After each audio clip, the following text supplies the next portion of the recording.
Local 652, what happens when we fight? What happens when we fight? It is a good day, week, month, and year to be a union member.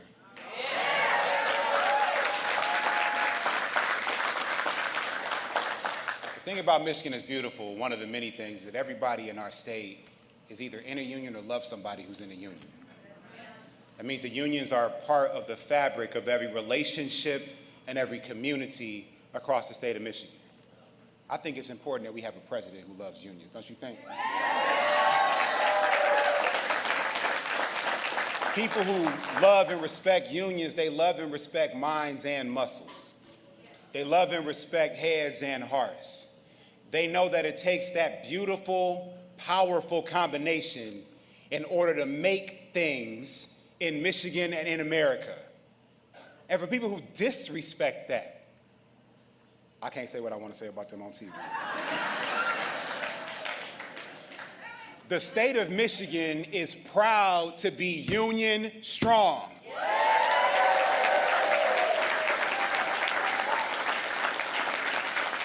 Now, you heard the next Congressman, Curtis Hertel, talk about the win that we had in Michigan being the first state in 70 years to restore rights to working people by repealing right to work.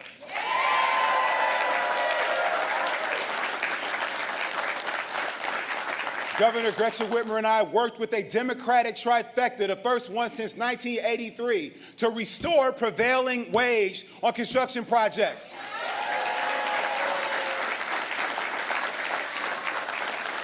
For our public sector union sisters and brothers, we restored their collective bargaining rights at the table as well. What this means is we got y'all back. And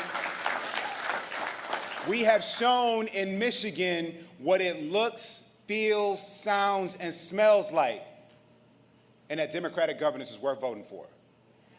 And so as we come into this general election in 2024 with the most important choice before us for President of the United States, since we know what Democratic governance looks like in Michigan, I think we should still have it in America.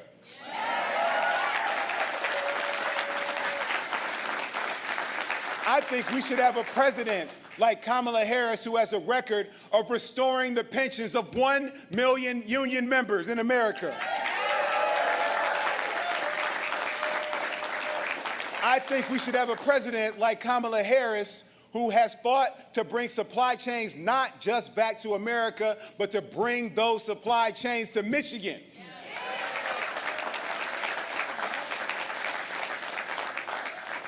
Look, part of her history, to show you what her track record is in being a partner with labor, is that she's always believed not only in labor's presence, but in its future. She's launched organizing and knowledge resource centers with union locals across the trades, across the country, because she knows that unions train better than anybody, because you know that everybody is capable of contributing. Unions don't leave anybody out or leave anybody behind. You know that everybody has a role to play. You have an inclusive vision of today and tomorrow, and you recognize that the only way that we can get as far as we are capable of is if we all go together.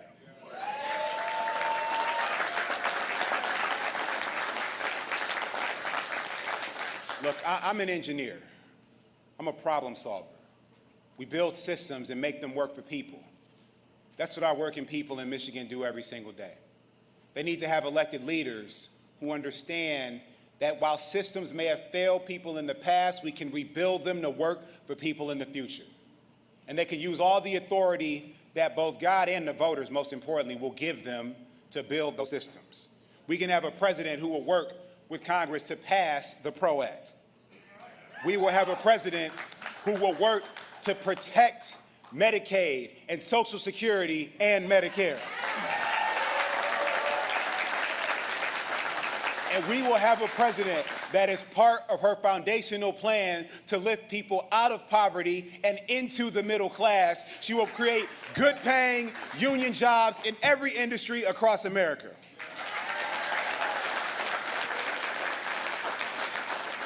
See, y'all, this election, we have an opportunity to go farther than we've ever dreamed. The biggest difference between us and the Republicans this year is they are not confident in America's future. Like, look at how they talk. They always talk about what we can't do. They talk about fights we're gonna lose. They talk about cars and technology that we can't build. They talk about how some other country is somehow better at something than America. I can't think of anything that is less patriotic and more wrong.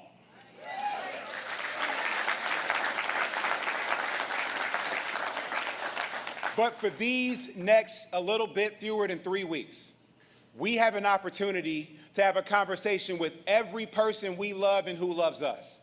Every person at our workplace and our place of worship. Every single person we come in contact with, even if you don't know them. I need you to have a conversation with them about participating in this future and telling them that you believe that they are smart enough and strong enough to win the future.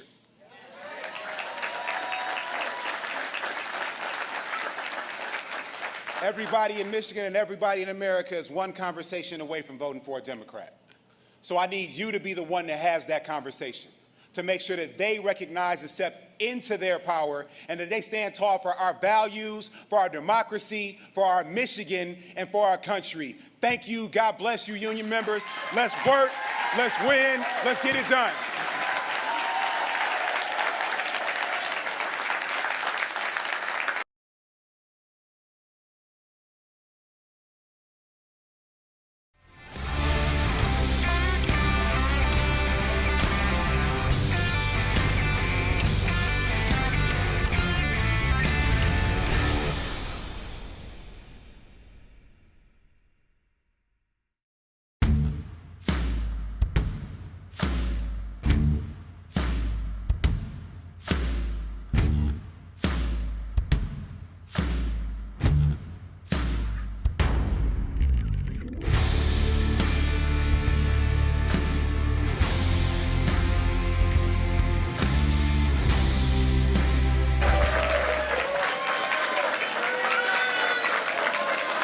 Hello, Lansing, UAW, how are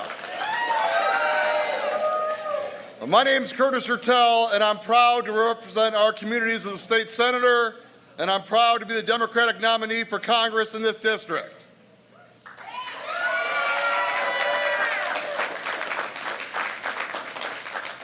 And I'm also proud to have fought to bring manufacturing jobs back home to mid-Michigan and lead the team to repeal right to work in this state.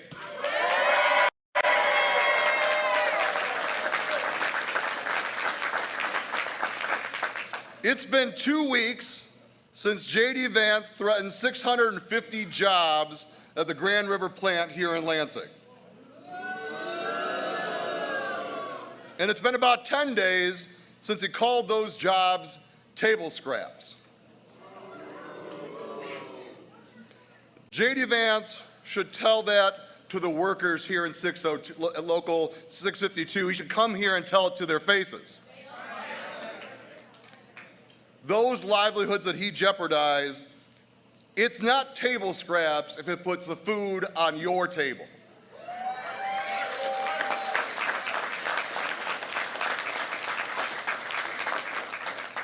His comments are offensive, and his failure to commit to saving jobs in our community should be disqualifying. And the same goes for my opponent, Tom Barrett. His silence speaks volumes. Either Tom Barrett is unwilling to stand up to leaders in his own party when they threaten jobs in our community, or he just doesn't care about the hundreds of families that depend on the Grand River plant. Regardless, Tom is once again demonstrating his inability to look out for the people he's seeking to represent. This is but another reminder of the stark choice that we have in November. On one hand, we have Vice President Harris,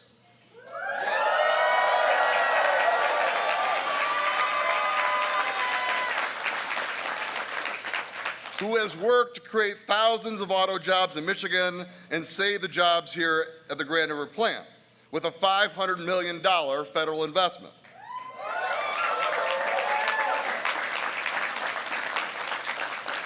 And on the other hand, we have J.D. Vance and a ticket that is willing to do away with that progress and eliminate jobs here in Lansing. And let's be clear, the future of the auto industry will either be here in Michigan or it'll be in China. And I'm proud to be Team Michigan every single day.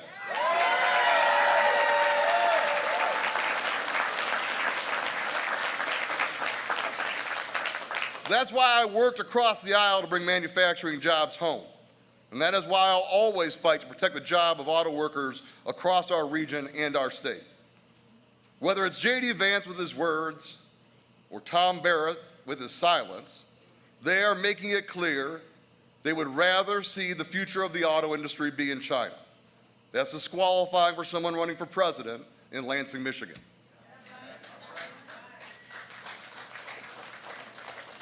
Because we should reflect on where we are here at Local 652. Lansing is an auto town. Lansing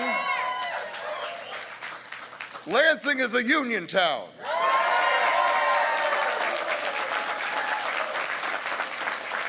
And Lansing is a UAW town.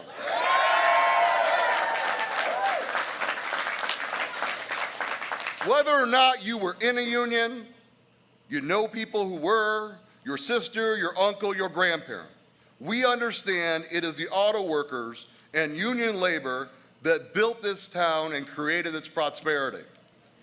We understand that the best bars in Lansing are near our auto plants. We know that workers and their families keep grocery stores and our restaurants afloat. This is about the history of Lansing, the soul of Lansing, and the future of Lansing.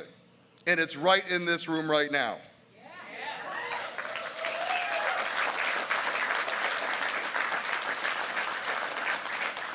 It's simply about who we are and having leaders who understand who we are.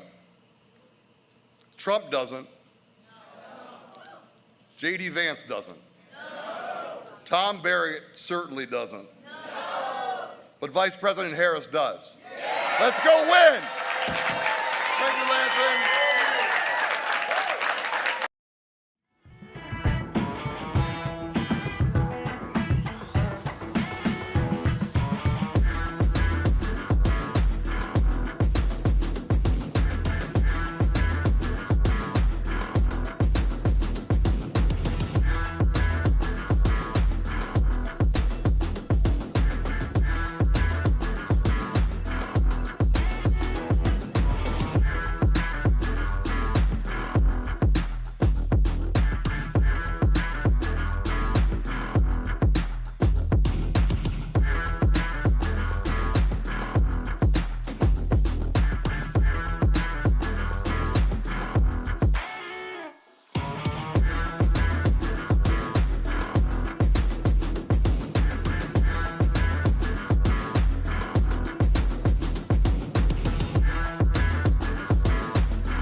Wow.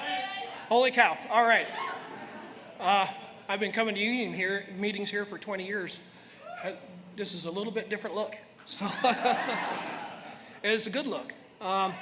First, I want to start off welcoming everybody to Lansing, and especially Local 652, a house that Labor built. Thank you to all the politicians that thought it was important enough to be here. Thank you to Vice President Booth, Director Dawes, any other staff that I missed. Art Reyes, you're out there somewhere. He's been great. Thank you all. I have to thank those folks. I do thank those folks for a very specific reason, because I am union, and they are union, and that makes us family. Family. If you attack one of us, you attack all of us. So I'll get to the topic because you're not here for me, I know that. So, but I will speak to the fact that Lansing has built cars for over 100 years. And some of the best damn cars you'll ever drive came out of the factories in this town. That's right. And I was blessed enough to build a wide variety of those, and now I get to do this, and it's even better. As much as I love talking about the history of Lansing, I'm more excited to talk about the future of Lansing. The future is why we're here. No need to dwell in the past. No need to worry about the past. We reminisce, we appreciate, we can enjoy it, but we need to get excited about the future. The future is why we're here, and the future is why I am up here. I can't express enough gratitude for the opportunity to do this. I am excited to support candidates and speak about candidates that support everything that I wake up, live, and breathe, and have pride to do.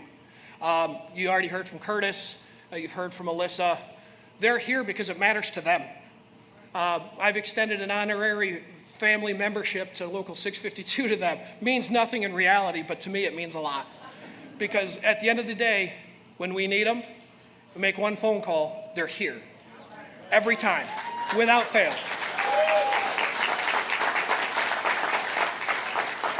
That's what family is. We look out for each other. When we're at our weakest, they go to fight for us when they're at their strongest. We've seen that with the legislation that we have passed with the Democratic trifecta. Where's Garland at? That's a great point. But we can't have it just in one state. We've got to have it everywhere. That's why I'm excited about supporting a candidate that supports workers' rights, the collective bargaining process, and even had the guts and the grit to walk the picket line in 2019 with us.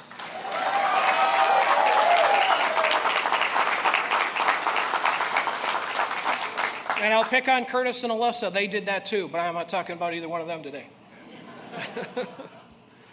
I am a union worker. I believe in union. I believe in family that comes from the union. I believe in the prosperity, and I'm a living recipient of what collective bargaining rights can do. Poor kid to Local 652 president.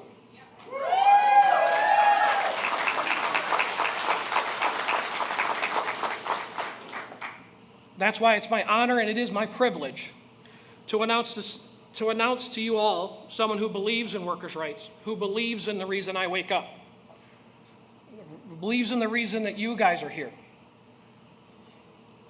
I am a union auto worker, but I am an American first. And I am damn proud to announce to all of you, my next president, your next president, our current Vice President of these United States, Kamala Harris.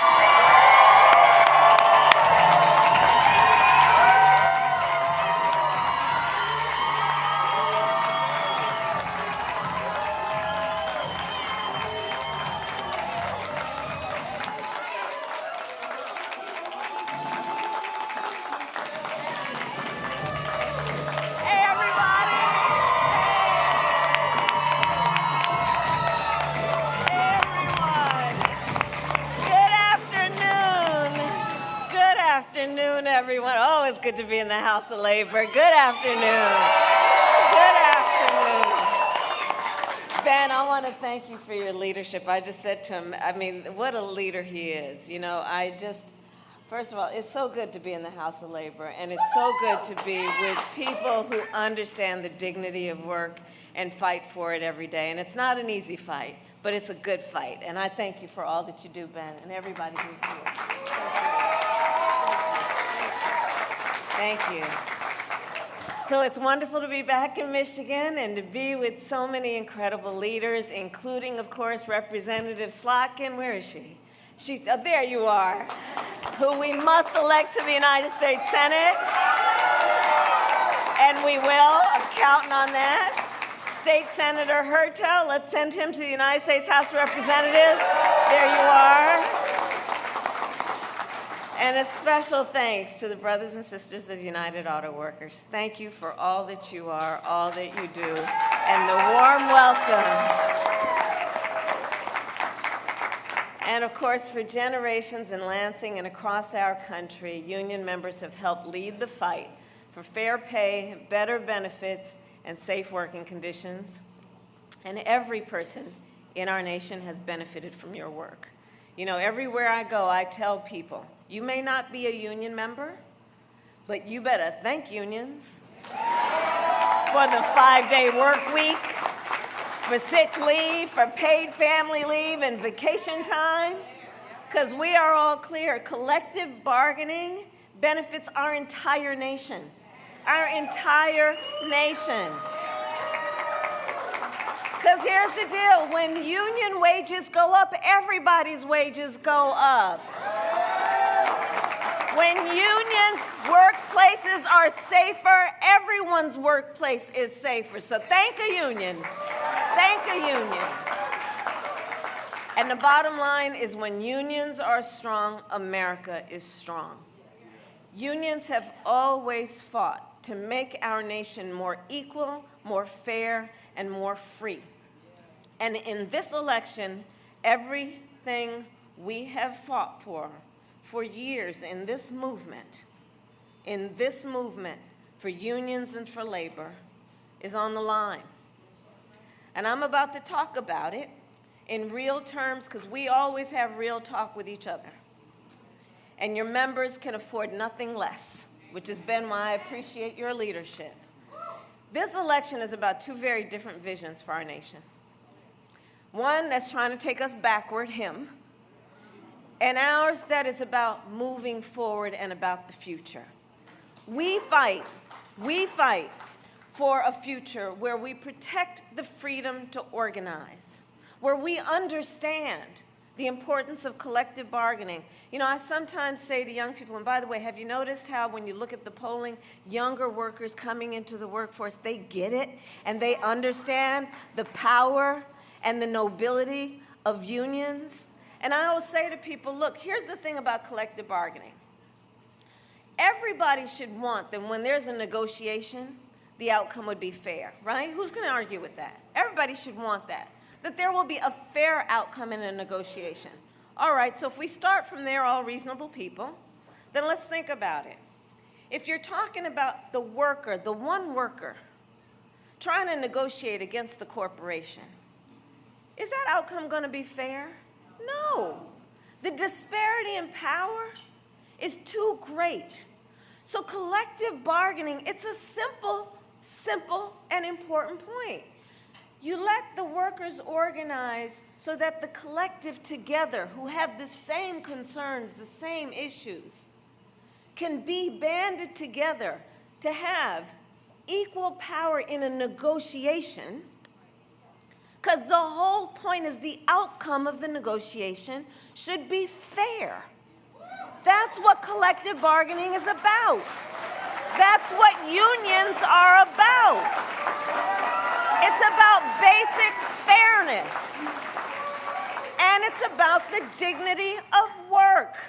Understanding all workers deserve to be treated with dignity and respect.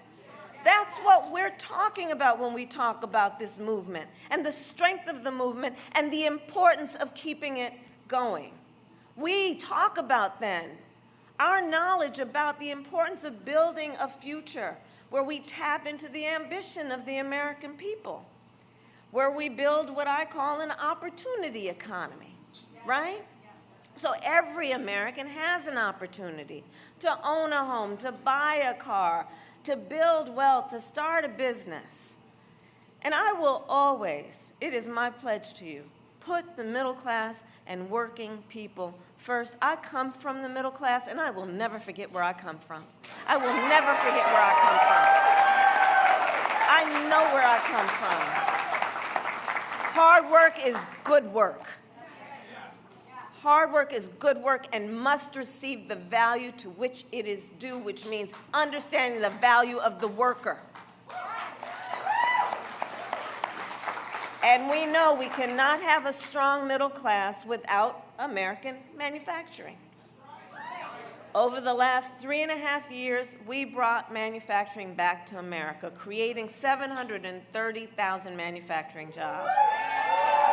With your help, we announced the opening of more than 20 new auto plants in the United States, and we did it by investing in American industry and American workers. And I will make sure America, not China, wins the competition for the 21st century.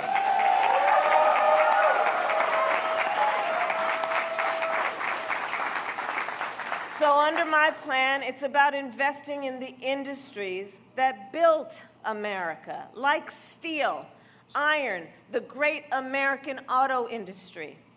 And we will ensure that the next generation of breakthroughs, from advanced batteries to electric vehicles, are not just invented, but built right here in America by American union workers.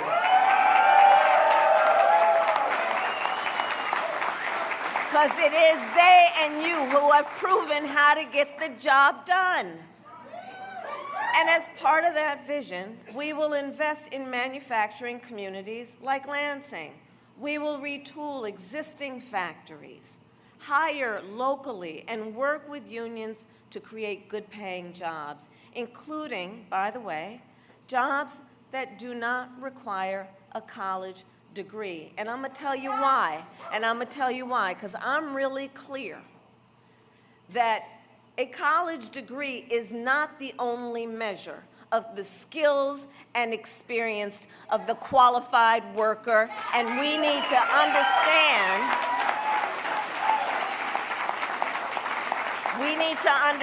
that. In fact, it is my pledge that as president, I'm going to do a critical assessment of federal jobs to look at those that don't require a college degree, so we can start talking about good jobs based on the skill and experience of the worker and not random measures of who can do what.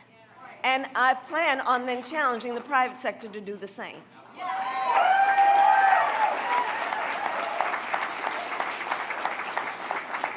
And we will, importantly, protect the pensions of union workers and retirees. Again, it's about the dignity of work, which includes the dignity of retirement. After a lifetime of working hard, let's talk about the dignity of retirement, the dignity of aging. And that's why, as Attorney General, I sued the big banks to return hundreds of millions of dollars to workers and their families after their pensions were mismanaged. This is not new to me. I've done that work. As a United States Senator, I pushed for legislation to rescue workers' pensions without cutting the benefits that workers had earned. And as Vice President, I worked alongside then Secretary of Labor Marty Walsh, and we, for a year, worked on what we needed to do with the federal workforce, which was in our direct power, to increase the ability for collective bargaining and to ensure that they have all the resources they need to grow in terms of organizing. As Vice President, I also helped to do the long overdue work to protect the pensions of more than 1 million union members.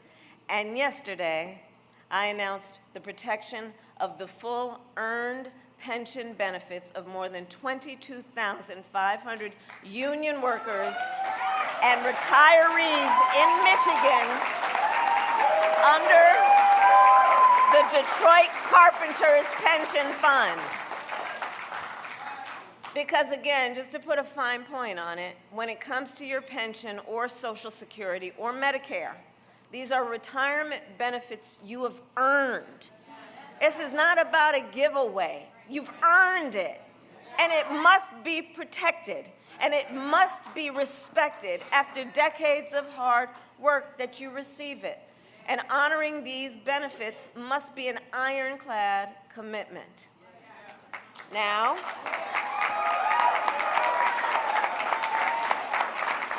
let's talk about, the guy on the other side. Let's talk about Donald Trump for a minute, shall we? And because he has a very different view. Now, in all seriousness, he has a very different view of workers, of hard work, of the dignity of work. You guys, we know it. We know it.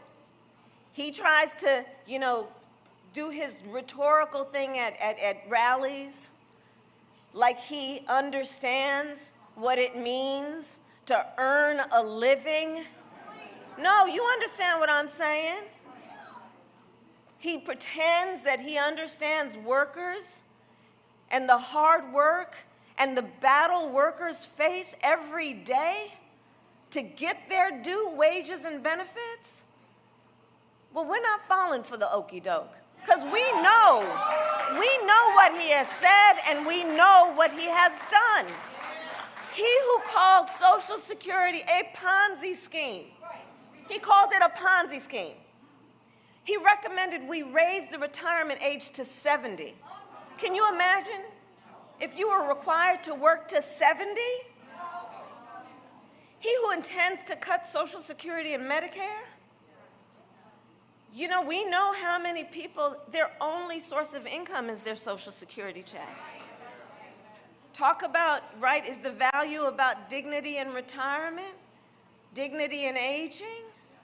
And remember, he was the only one, he said, he was going to be the only one who could bring back America's manufacturing jobs. You know how he talks, I'm the only one, right? He said, you know how he talks. And then, because we're too busy watching what he's doing to hear what he's saying, we know America lost nearly 200,000 manufacturing jobs when he was president, okay? Including tens of thousands of jobs right here in Michigan.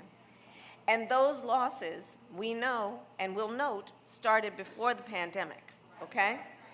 Making Donald Trump one of the biggest losers of manufacturing jobs in American history. And his track record for the auto industry was a disaster. He promised workers in Warren that the auto industry would, I'm going to quote, not lose one plant under his presidency. Then American automakers announced the closure of 6 auto plants when he was president, including General Motors in Warren and Stellantis in Detroit.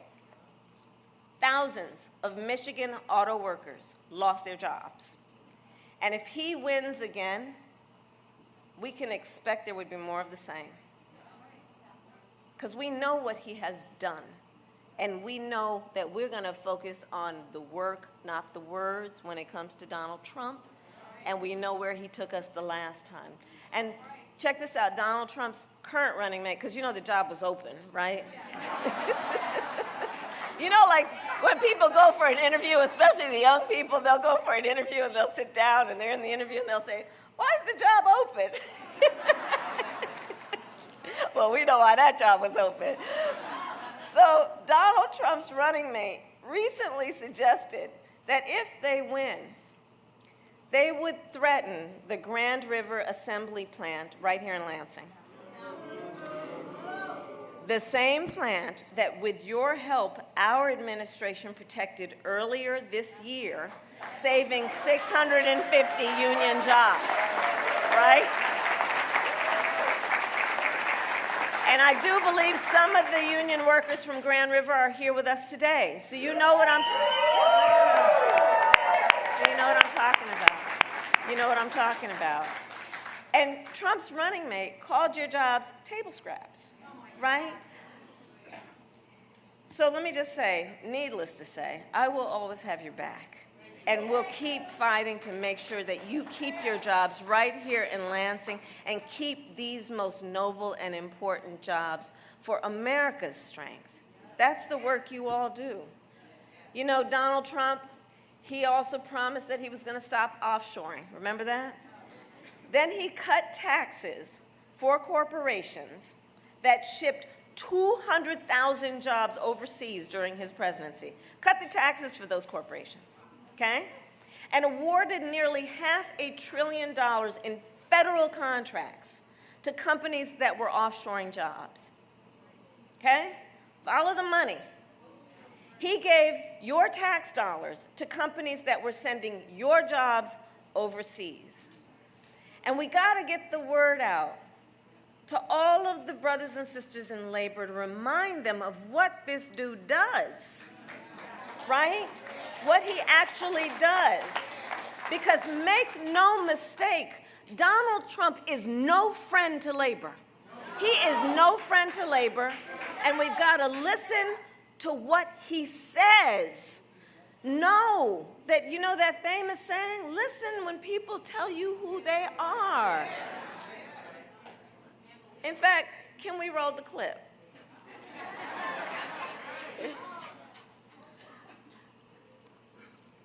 Let's see. There we go. I used to hate to pay overtime.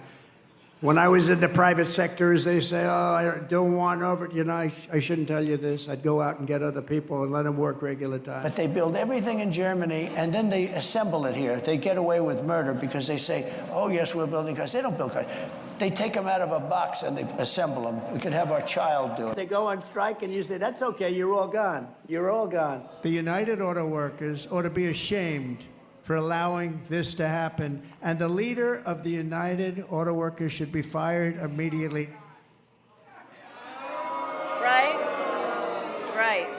Right. So, of course, that last bit, he was talking about Shawn Fain, who represents nearly 1 million active and retired auto workers. Okay, so that's about 1 million auto workers, active and retired. Donald Trump, listen to his words. He's saying that auto workers are essentially engaged in child's play, that children could do it. Listen to what he says. I'm telling you, he's got his club. And I'm going to tell you, union workers are not part of his club. Let's be clear about that. No matter what he does at his rallies, let's be clear about that, right? He thinks that the value of your work is essentially meaningless. That's what he's saying, to compare it to child's work. When we hear no, the work you do is complex. You do it with great care. You work hard. You are highly skilled.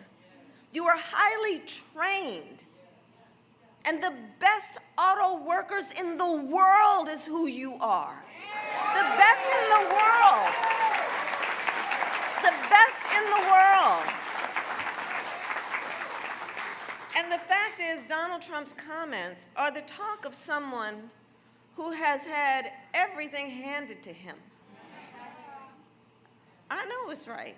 It is. I know. It is.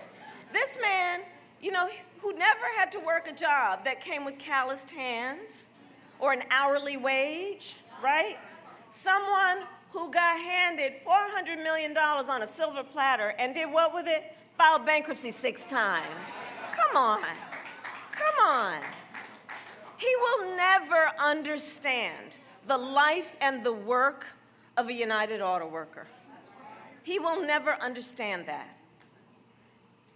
People who work hard for everything they have, who take great pride in a job well done, who understand what it represents to their family and the future of their family.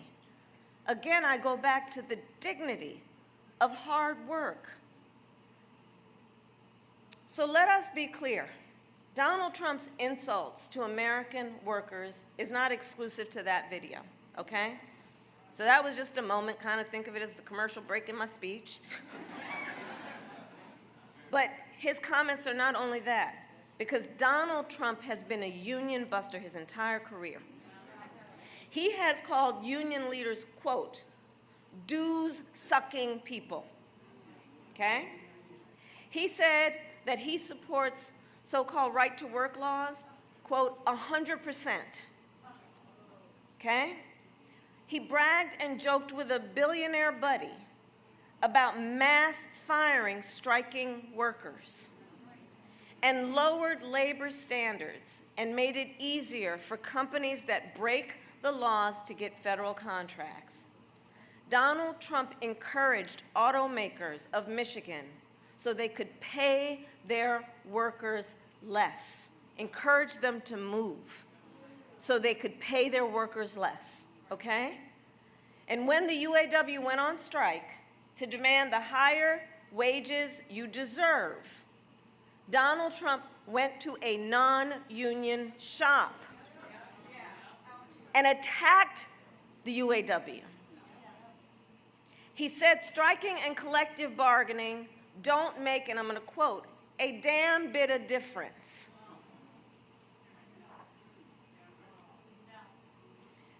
So here's the bottom line. Donald Trump's track record is a disaster for working people. And he is, I believe, an existential threat to America's labor movement.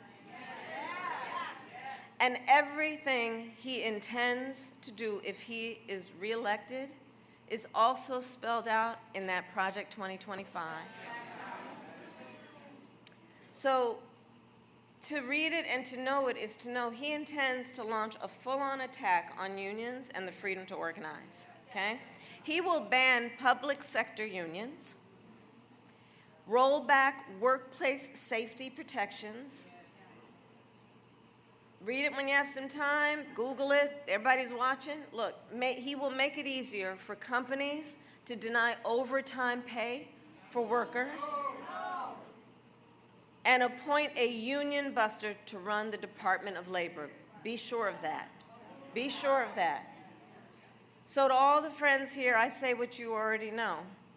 It's time to turn the page. I said, turn the page. Turn the page. Because America is ready to chart a new way forward, and we are not going back. We are not going back. No, we are not going back. We're not going back. We're not going back. We're not going back because, as UAW always does, we are going to push forward. We are going to push forward, and it all comes down to this. Look, you all have taken time out of your busy lives to be here this afternoon. And we are all here together because we know the stakes in this election are so high. We are all here together because we love our country. We love our country. And I do believe it is one of the highest forms of patriotism, the expression of the love of our country, to fight for our ideals. And that's what this is about. This is not, at the end of the day, a fight against something. This is a fight for something. This is a fight for something, including the fight to realize the promise of America. After all, that's what unions have always done. It's about understanding the promise of America, which has to include the promise that we should make to the workers of America. So we have 18 days to get this done. It's not a lot of time, okay? And we know this is going to be a tight race until the very end. We are the underdog. But make no mistake, we will win. We will win. We will win. We will win. I'm telling you. It's going to be hard work, but we like hard work. Hard work is good work. And ultimately, we will win because we know what we stand for. And when you know what you stand for, you know what to fight for, right? We stand for opportunity. We stand for dignity, and we stand for the future. And so I'll close by saying, and when we fight, we win. God bless you. God bless America.